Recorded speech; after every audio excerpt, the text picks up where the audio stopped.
Барша қазақстандықтар көріңіздер, сәлеметсіз қымбат көрермен, арнамызға қош келдіңіз. Әлемде және Қазақстанда болып жатырған соңғы жаңалықтарды алғашқы хаттарынан білгіңіз келсе, арнамызға жазылыңыз, лайк басуды ұмытпаңыз.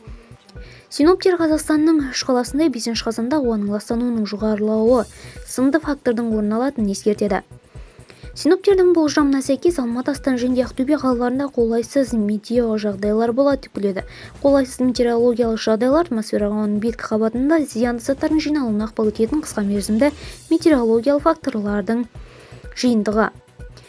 Қала тұрғындарына ашық ауада, әсіресе автомобиль жолдарының бойына немесе басқа да ластану көздерінің жанында болу уақытын қысқарту ұсынылады. Өкпенің созылмалы ауруынан, жүрек-қан тамырлары, аллергиялық аурулардан зардап шекетін адамдар ашық ауада болған кезде өздерімен бірге қажетті дәрі-дәрмектерді бірге алып жүру керек делінген хабарда. Видеомыз кеңінен таралу үшін лайк басып жақындарыңызға таратуды ұмытпаңыз.